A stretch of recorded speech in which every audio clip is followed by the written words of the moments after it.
Immigration continues to be a much debated issue in our country, and as we continue our focus on the Asian American Pacific Islander population, a report by the Migration Policy Institute shows Indian migrants are achieving U.S. citizenship less than any other migrant groups.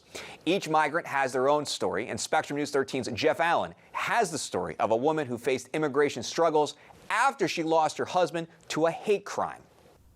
Sanina Damata starts each day with a prayer.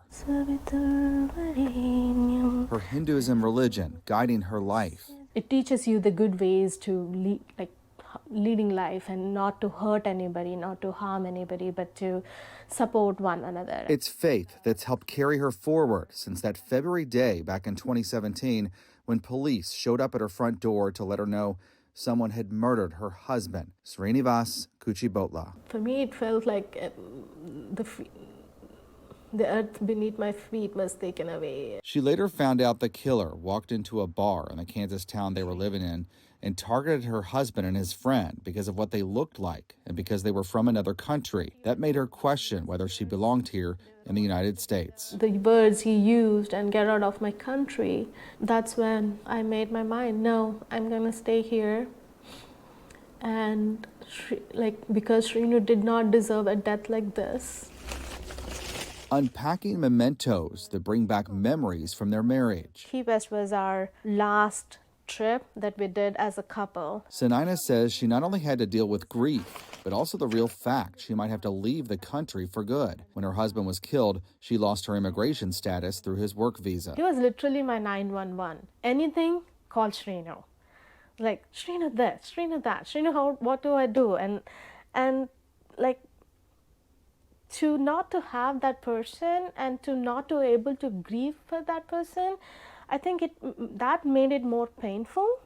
A temporary federal humanitarian visa bought her time, but even after attorneys with her work tried for several years to help her get permanent citizenship, her applications kept getting rejected. It's a long and painful and a stressful journey. Finally, more than 4 years later, she got her green card, her permanent citizenship. The struggle she went through to get it is something she wants to share with those who see someone like her as a threat. People are taking away your jobs or whatever, right?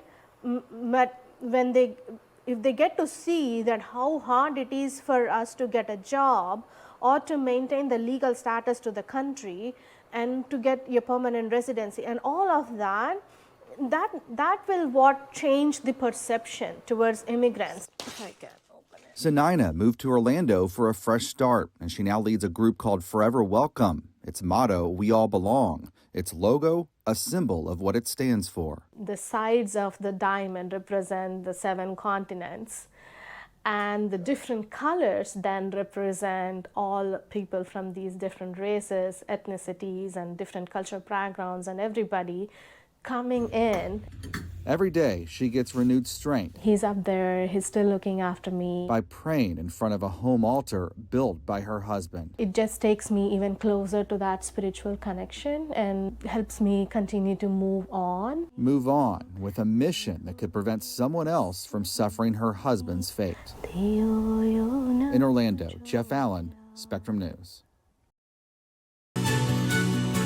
Results released in early May from a Stop AAPI hate survey revealed 49%, nearly half of all Asian American and Pacific Islanders in the United States reported facing discrimination. And that discrimination in some cases includes acts of violence. Spectrum News 13's Jeff Allen spoke with a leader of a local organization who is defying great odds to prevent not just violence against the AAPI community, but acts of violence across our country. Cam Shanai fell in love with the United States. This is myself, my wife. Even before he stepped foot in the country back in the 70s. Here, he saw opportunity. Whether you're black or Hispanic or Indian, doesn't matter. If you're smart, you can get good grades. People will hire you. And so that I noticed. But he sees a major problem gripping the country he loves, mass shootings. How can we let this happen in a country that is so great? Cam is working to raise awareness about the problem through a documentary produced for last year's Fusion Fest in Orlando. He says people must choose leaders who will work to prevent violence, hate that's sometimes directed specifically towards the Asian American community. Right now, the only way I know it can happen is to vote and vote these people out who cannot fix the problem. Cam Shanai is calculating time. We are 24 hours, 7 days in a week. That's 168. Since his kidneys stopped working about 3 years ago, I sleep for 68 hours. So that's 100 active hours. he only has so much time left each week to work towards preventing violence. I go for dialysis 3 times a week. That adds up to $12. So minus 12, that gets me to my 88 hours. Hey, On. Hi, Cam. How are you? Since his kidney diagnosis, Cam co-founded ACT, or Asian American Pacific Islanders Coming Together. He's working with co-founder and Shawn to get more Asian Americans in Central Florida involved in the political process. Empowers me to do more because I'm going, gosh, if Cam can do this, anyone can give 30 minutes a day to an hour a day to commit to a cause that is near and dear to your heart. But we don't have a voice. We have a whisper. Why is that? Because we just don't participate in anything. So we have to take the whisper and convert it into a roar. But to create change, Cam must also use some of those 88 hours to take care of himself and his family. He learned how to cook in case he's the one left alone. He's learned life is fragile. Because although we want to be together forever, that's not how it is. So we discuss that a lot. Like both of us take care of our financial things. So you got to be as much self-reliant as you can. While he's on the wait list for a kidney, Cam insists on staying positive about going through dialysis. This is where the axis is. It's the 12 hours a week that keeps him alive. So it became obvious to me that how I spend those 88 hours is very important to me. And that's when I started saying that I got to give back to the community. Crimes have surged. To prevent more violence in a community and a country he still loves. In Orlando, Jeff Allen, Spectrum News. The Asian American Health Initiative says Asian Americans face cultural and language barriers that may prevent them from getting access to available health care services and ultimately prevent disease from being diagnosed until later stages, leading to untreatable conditions. Spectrum News 13's Jeff Allen went inside a local cardiologist practice to look at the obstacles and some ways the doctor is getting around them. Those idle moments before the doctor comes in aren't idle at all here. At this doctor's office, those moments are spent exercising. It's doctor's orders from cardiologist Puxiao Sen. It's part of Dr. Sen's holistic approach to treating her patients, which gives her patients the power to preventatively promote good heart health. It's also what older Chinese immigrants are used to before patients like Han Kwong were introduced to Western medicine when they came to America. The segregation makes them to stay in Chinatown or at the work site with a camp, so they have the herbal doctors there telling them what to do. So they are not really in touch of the modern medicine. She says that approach, balanced with her ability to speak Chinese, helps earn the trust of patients in the Asian American community. Yes, he said that the trust is a very important aspect, so that he knows that even if he has questions, he can ask me, or he knows that the issues are fully addressed during the visit. Dr. Sen came to America from China at age 24. I was using my father's stethoscope. She says she decided to become her family's 8th generation doctor so she could balance Chinese medicine with Western medicine, matching the holistic approach with sometimes necessary life-saving cardiac procedures. When you grow up in a household seeing your grandparents doing the same thing, caring for people, and father who operated in the OR. The doctor is also a skilled painter. Her work lines the hallways of her office. Major branches. She even uses this painting of the heart's blood vessels to educate her patients. But if you exercise on a routine basis, you eat healthy, plant-based whole food diet, you can encourage the microcirculation, you encourage your heart to build its own tiny branches.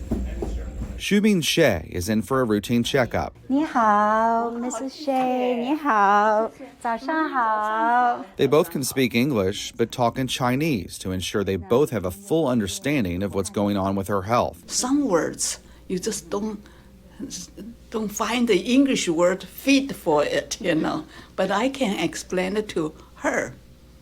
Okay, so that's good. And speaking the language can prevent the need for unnecessary medical tests. That is not just a cost issue, but also some tests will expose patients for radiation, more scanning, more blood draw. That also perhaps gives some first-generation immigrants who don't speak English the impression that so-called Western doctor, American doctors only know how to do tests. It's a unique connection Dr. Sen can provide. She take good care of me. To ensure her patients are getting the best care. 现在呢，先听听脖子， In Seminole County, Jeff Allen, Spectrum News. 不呼吸。 As we continue to mark Asian American Pacific Islander Month and dive into the issues important to that community, we're looking at political representation. The AAPI community is a significant portion of the electorate, but only includes less than 1% of all elected officials. Spectrum News 13's Jeff Allen shows us what some in the local AAPI community are doing to get more people involved in the election process.